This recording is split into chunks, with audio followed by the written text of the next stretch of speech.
Now let's move on to the second part of this lesson is on volcanic hazard. Volcanic hazard are phenomena arising from volcanic activity that pose potential threat to persons or property in a given area within a given period of time. Here are the list of volcanic hazards common in the Philippines. We have here the lava flows.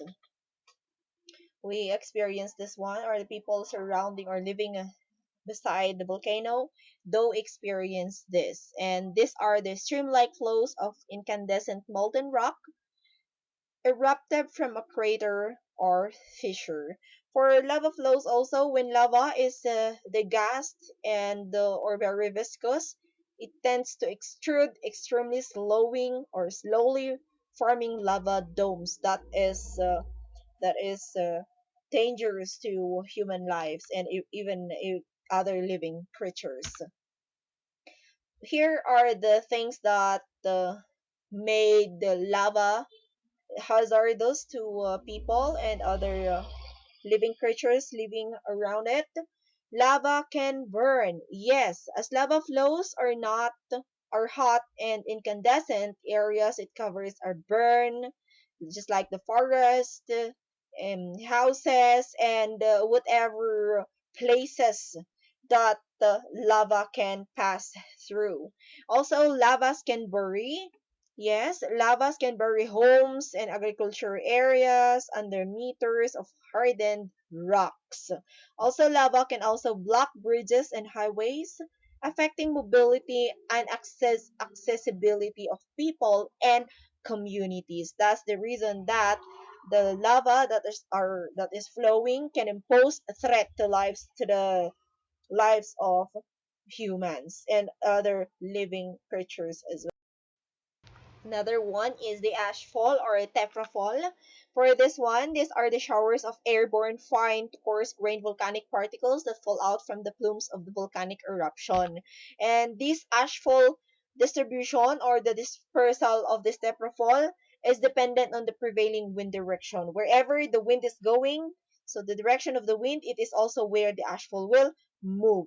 So here are some of the hazardous things that this ashfall can cause to creatures. First is ashfall can endanger life and property, and it can also cause poor or low visibility, especially for the drivers. It can cause also roads to be slippery. Also, loss of agricultural lands if burial by ashfall or if buried by ashfall is greater than 10 centimeter depth. It can also cause rain particles in air and water, such as clogs, filters. It can also the vents of motors, human lungs as well, our health for people, industrial machines, and nuclear power plants. So that's the negative impact of ashfall to us. On we have number three, pyroclastic flows and surges. These are also called as the pyroclastic density current.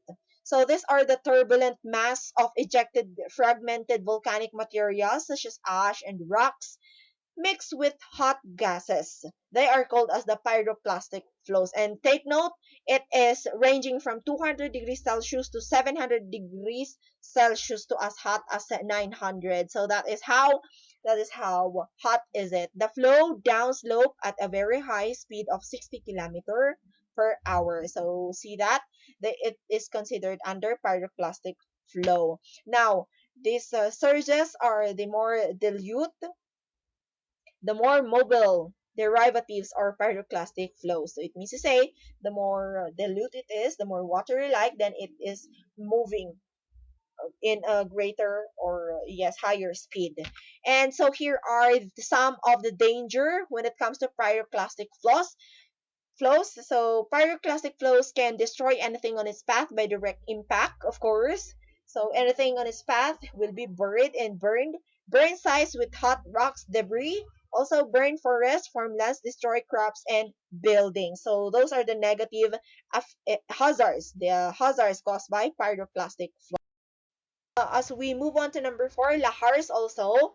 They are the rapidly flowing thick mixture of volcanic sediments and water, and usually triggered by intense rainfall during typhoons, monsoons, and thunderstorms. So for lahars, these are the negative impact of it. It can destroy many villages and lives since it will bury the uh, the population or the place, especially those that are settled in a low-lying place. Lahars can destroy by direct impact the bridges, roads, and houses. It can also block tribute, tributary stream and form a lake. Also, it can bury valleys and communities with debris. So that's the hazard caused by. Now, let's go to number 5, the volcanic ashes.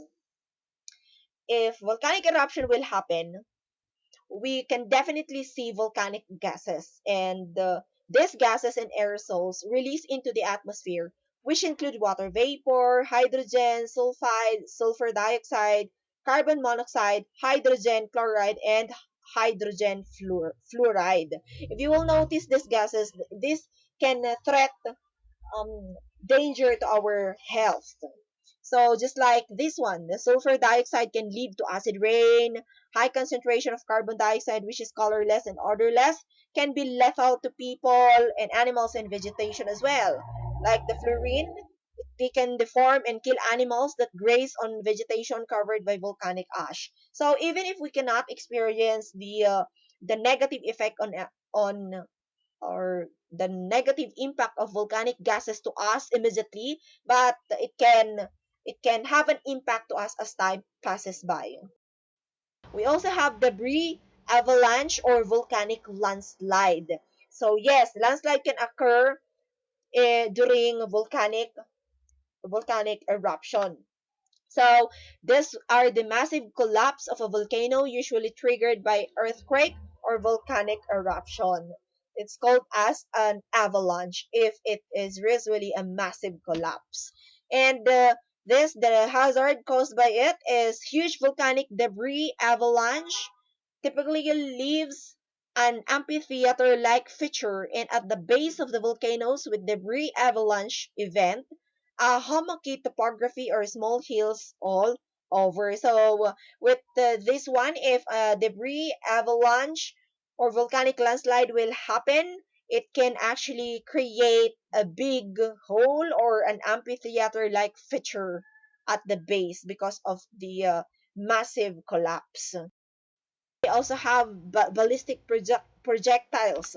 For ballistic projectiles, these are volcano materials directly ejected from the volcano's vent with force and trajectory.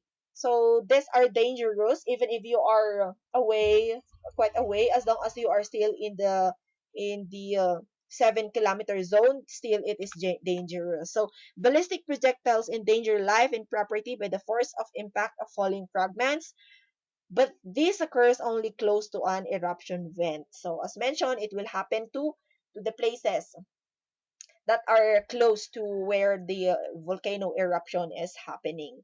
Okay, so just like rocks that are flying, and whatever ballistic objects that come from the vent of the volcano. Lastly, we have here tsunami. So tsunami refers to sea waves or wave trains that are generated by sudden displacement of water. Yes, tsunami is associated when volcanic eruption will happen because volcanic eruption does not happen on the surface of land. It also happen down the seafloor or seabed.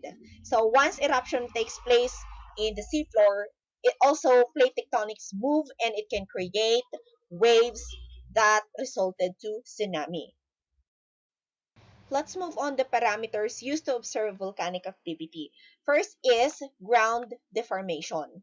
So once you experience ground deformation, you can experience some subtle, so maliit lang, subtle ground movements that may be detected only by sensitive instruments and equipment. So if you're standing on the surface of the ground or we're just sitting on where we are, we cannot feel it. However, earthquake is already happening, and these are only being detected by electronic distance meter or ADM and also global positioning system.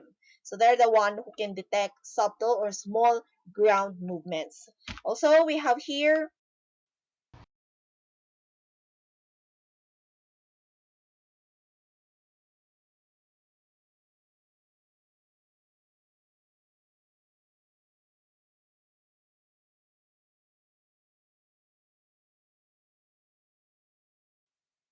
Also, to detect if there is a volcanic activity or volcanic eruption will happen, we can also observe the seismic activity of it or the volcanic earthquakes.